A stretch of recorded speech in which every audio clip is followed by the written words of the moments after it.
saw we kicked its ass.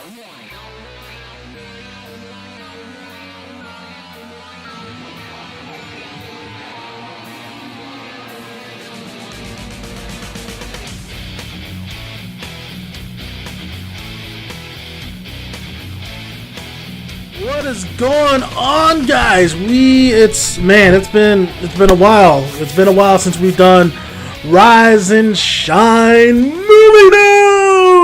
Been such a long time, but I got now my boy Chopper is with me, so we're gonna get this started right there. Chopper goes right there. Hopefully, he doesn't fall. But yeah, man. Speaking of Chopper, I mean, we got some movie news. I wanted to express my thoughts on it and then maybe dwell a little bit deeper later on in different videos. But with this, I'm just going to get my thoughts on what's been going on. And already, we have a reveal for the new Star Wars Episode 8 film that is directed by, I believe his name is Rian Johnson, who did Looper. And my teacher at Brooks Institute wouldn't shut the fuck up about him when he was doing Looper. So, yeah, it's very interesting. Now you can find these stories on CINEMALEND just to let you know. But okay, so the title of the Star Wars film is going to be called The Last Jedi. And what's interesting is that the logo is actually in red. Like a lot of it's in the Star Wars logo is in red.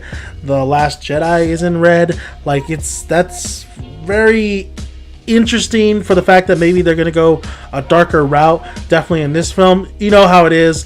The first film is to get the adventure going. The second film, and mostly everything after Star Wars did it, is to make it dark, gloomy, very despair. I mean, even Godfather has done it. The Godfather 2, but Empire Strikes Back, they're probably going to try to do an Empire Strikes Back, but of course it's not going to be the beat for beat same film. I think they want to just kind of get away from that and do something different. So The Last Jedi, what does this mean? Everybody's been trying to figure it out. Luke is technically the last Jedi. Rey is to be trained to be a Jedi. When Luke passes, Rey's going to be a Jedi unless Luke brings on another person to train with them, or like Finn, maybe he's comes in and be's a Jedi. I have a little bit of a problem with it, of course. That's just me. I have a little bit of a problem for the fact that it says The Last Jedi. So what does that mean? Where's Ezra? Ezra in Star Wars Rebels. They just did a video on Sabine holding the dark saber. What about Ezra? Ezra is technically he's training.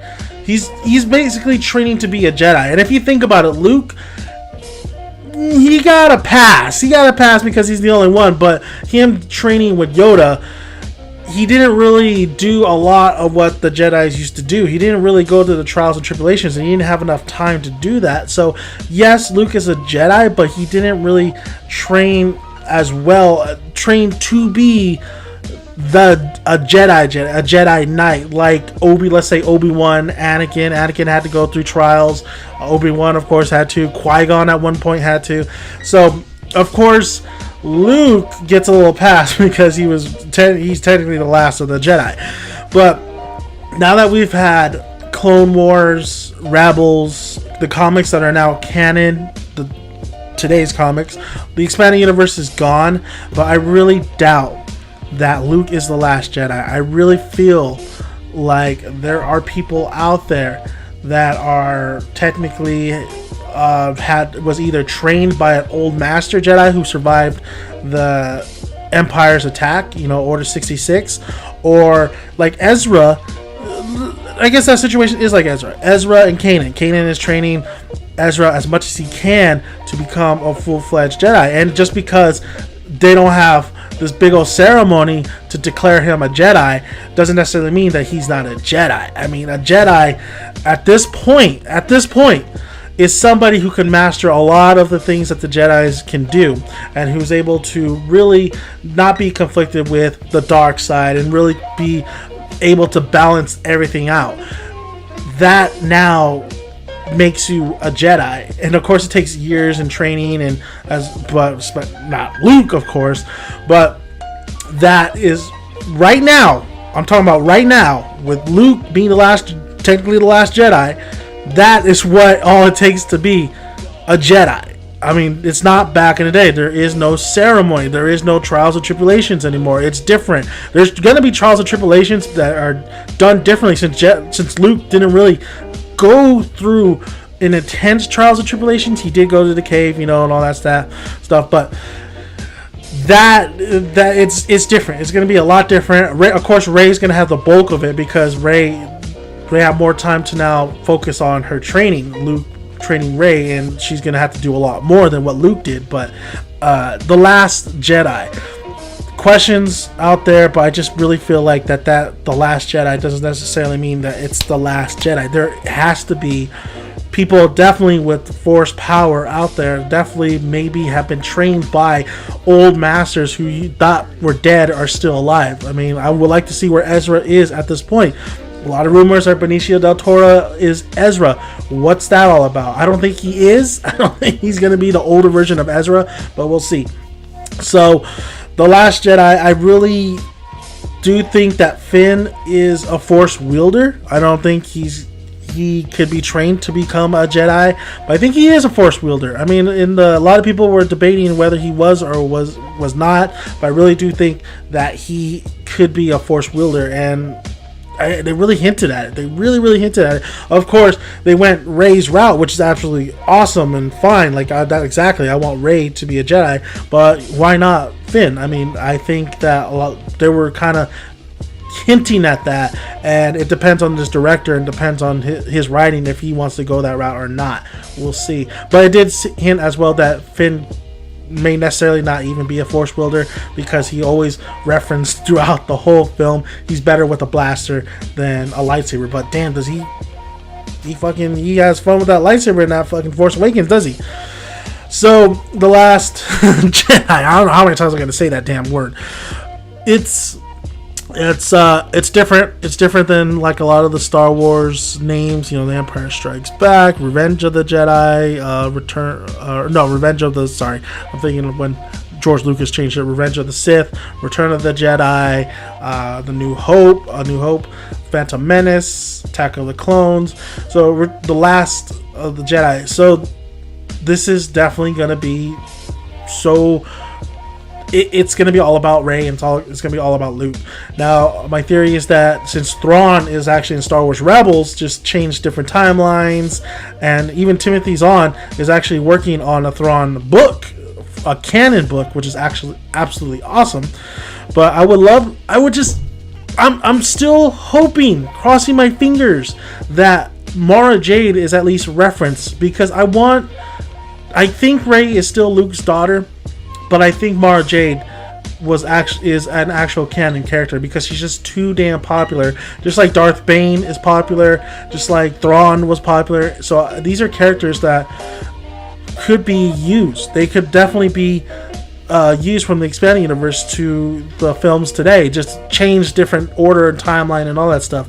I want to think that Luke did have at least some a marriage and had a child. I would like to think out, because I read the expanding universe, I like that route, I like where it would go, but I would like for it to change a little bit when it comes to this upcoming episode 8. Now, episode 8, I don't know if Luke's gonna downright tell her in the very beginning that maybe he is her father. He'll probably hide it from her until the end. I think Luke thinks that the better me not telling you that you're part of me and that stuff, maybe you'll go your own route. I don't even want to train you, because I don't want you to fall into the dark side, but clearly you are super powerful, so I have to at least give you some training to harness this power. Now the problem is which way you're gonna go, and the problem is you are a Skywalker, and Skywalkers tend to lean to the dark side, just like your damn cousin over here, where I had to smack him upside the head. Kylo Ren, the little fucker over there, is destroying everything. But you, I don't know which route you're going. If you go to the dark side, we're fucked. Like, we're done. Like, even Kylo Ren versus you and Kylo Ren, that's not gonna work. I'm Luke Skywalker, I'm the greatest, but I don't know if I could take on both of you guys. So, and I don't think he could take on another heartbreak, because seeing his nephew go to the dark side, actually seeing it, he didn't see his father, Anakin, go to the dark side, but now seeing Kylo follow his father's footsteps. That must have been heartbreaking. I think that's why he doesn't want to train Rey at all. He does not want to see that. He does not want to see that. And I'm saying, my opinion, I don't think he wants to see that for his own daughter. I think that's why he wanted her to be in like a recluse area like he was. Maybe he was thinking back in the day, like maybe I should have just stayed the path that was. I went this route. Maybe I should have just stayed with Uncle Owen and, you know, Aunt Maru, whatever fucking name is. Like maybe I should have just stayed with them, and they'd still be alive, and a lot of deaths would have been not on my hands, because it seems like everything I do, there's still no peace to the New Republic. There's still people who are just fighting the balance of the dark side. The dark side is always there. So I don't know, something like that. No clue what's gonna happen in episode 8. This thing, till we see the trailer, until maybe we get a sense of maybe what's gonna happen. You know, there's gonna be a lot of leaks. There's gonna be a lot of unfolding once we start seeing some clips, start seeing some footage. Man, this is bringing getting everybody to wonder what the hell this meaning is. And I feel bad for the director. He's gonna have to really talk about it, like just like, what does it mean? It means the last of the Jedi. What do you think it means? Like, he's gonna have to do so many interviews and just doing that shit. Okay, so we're moving on from Star Wars news. We'll get into more of that maybe next time in another video, but we're moving on to another thing. I mean, remember, Gareth Edwards, who directed Rogue One, was supposed to do Godzilla Part 2, but he left that project. But now Godzilla Part 2 is still happening, because they want to do a crossover between Godzilla and King Kong, and Kong comes out this year with Tom Hiddleston. But Godzilla Part 2 is going to, they hired a director, and actually this director, I like both his films. I don't overly love his films, but I like both his films that he's done. And this director's name is Mike Dourley, and Mike Dourley has done Krampus. That was the most recent film he did, and honestly, I like the look of it. I liked a lot of things that Krampus. It was ridiculous, but it was fun. I thought it was really, really fun. He did Krampus, but then he also did that indie flick Trick or Treat, and Trick or Treat is one of the Halloween movies that everybody talks about, because it's just a series of different stories but tied into one, and I really enjoyed that film as well. It was like old school kind of Halloween horror movie, which I liked. So he's going to be taking the helm of Godzilla 2, and no, if you watch my Godzilla review, there is no lying about it. Like, I liked Godzilla, but I was very disappointed with the fact that the human characters were just not, they were boring. They were boring. You didn't care what happened to them. You just wanted to see Godzilla most of the time. And then the teases they gave for Godzilla was it was funny at first, but then it's like, come on. I mean, the film's pacing was just terrible, honestly. But the visuals were amazing. The fights were awesome towards the end.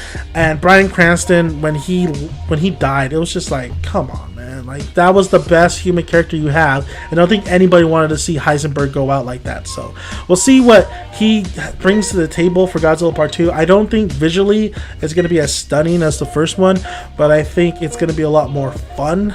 I think it's definitely going to be a lot more of the kaiju that we know of Godzilla, those old school kaiju movies, like a Pacific Rim. I have a feeling this film is going maybe the Pacific Rim route, and it's just going to be a lot more fun and a lot more of destruction and more seeing Godzilla than waiting to see him. So that's my thought on the new Godzilla, the director who's going to be taking hold of Godzilla Part 2. Now this one's super interesting. So the Predator I did a video where introducing a lot, who's the cast, who consists of the new Shane Black, the Predator film. I'm looking forward to this film because I'm a big Predator fan, but then I'm not because of the casting, and the casting has been, it does not look, on paper, it does not look that promising. I mean, the only one that I really like is Murphy from Narcos, who's cast in the film, and of course he's going to be in Logan. Hoyt Brobrook or something like that. He's going to be in there. Olivia Munn's in the new Predator movie, which is weird. Yes, yeah, whatever. So it's an interesting cast. It's a weird. Keel from Keel and Peele. Oh my god, really? Really? Like, I'm still baffled by that decision to cast him in that film. But what I am excited about is a former Punisher coming on to the film, and that's Thomas Jane. Now, Thomas Jane was the Punisher, the first Punisher. Well, technically, what's his name was the first Punisher, but Thomas Jane was one of the Punishers. And I thought he did a great job as the Punisher, and I thought he is a great, had a great action kind of look, superhero look, great, just great look to him, and I thought he handled the Punisher, Frank Castle, pretty well. Him being negotiations and probably signing to the Predator as one of the characters that we don't even know about, man, that really gets me more. Now it gets me super excited because I think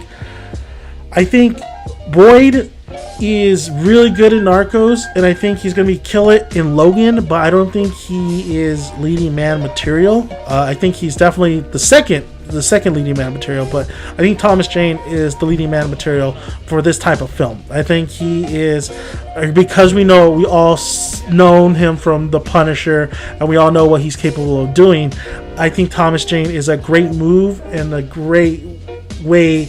It makes the cast a little bit better. And just brings all these other people to their deaths, which I actually like. But you need at least one human character you're rooting for through the film to survive. And I think Thomas Jane is a character that we root for to survive. I mean, if you've seen The Mist, this guy, man, you're just like heartbroken for him in that film. So I think I definitely think this is the right direction. I think that's great. I would love to see Arnold back, but this fucker is doing Celebrity Apprentice. I don't know what the hell he's thinking.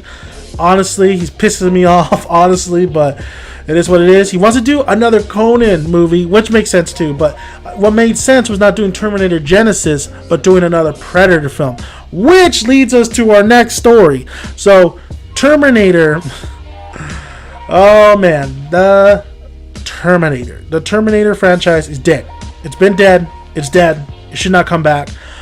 Terminator Genesis was a mess. Emilia Clarke, she was hot. She looked great. And, as Sarah Connor, but she just didn't look like Sarah Connor.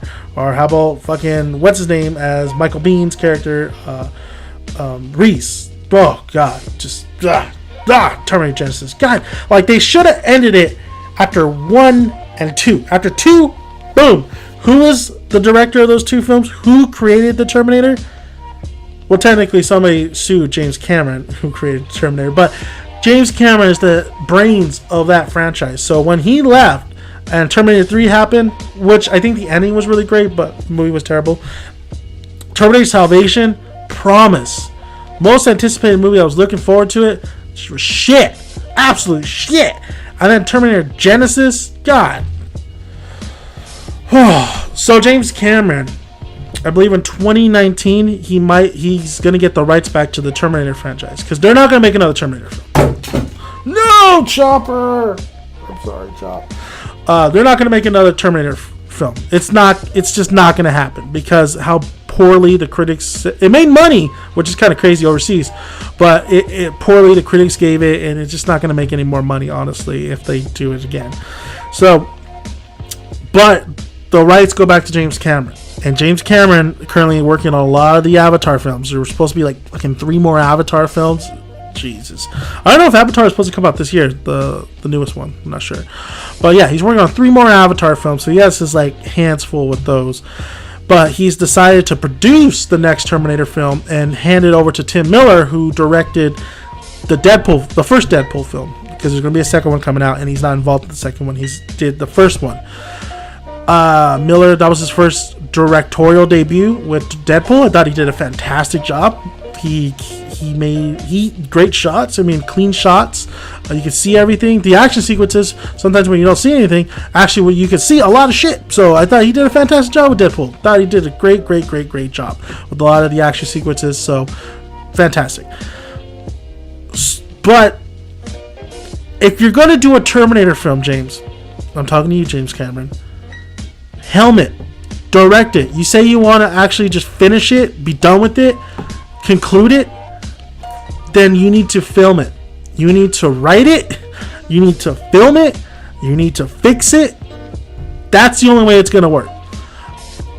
Kudos to Miller for landing the job, and then Cameron's gonna be the producer. But producer is one thing, but actually being all hands on deck for it is another. As a director, I think the only way you fix this is you don't even Arnie. I don't know if Arnold comes back to this. He maybe makes a cameo. That's it to conclude the circle. But this franchise is just such a mess timeline wise.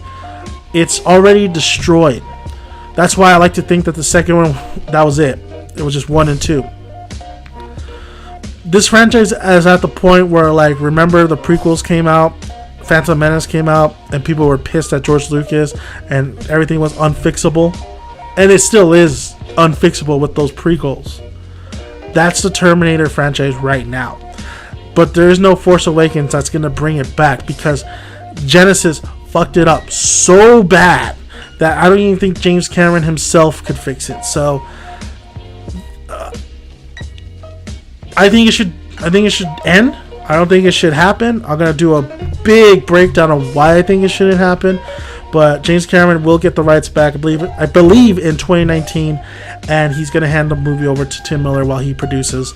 But I really don't see how this movie is gonna be fixed. I think they should just be done with it. It is what it is. The Terminator franchise had potential to be the best thing in the world, but if they really just focus on the war, which I think they would do in the next film, is focus on the war between machine and man in the future. But I don't think that's gonna happen. So thank you guys for listening. This was Rise and Shine Movie News. I hope you guys have a great day. I want to hear you guys' thoughts on a lot of these movie news, and just let me know what you guys think about overall. What do you think about some of these articles and stories and stuff? So I'll put the link down below in CINEMALEND so you guys can check out for yourself the articles. CINEMALEND is where I get all my movie news. It's a really, really great site. So I guess there's another plug. I don't get paid for that shit. So thank you guys for listening. I'm Dan making Daniel's son, and you guys have a good one. May the force be with you.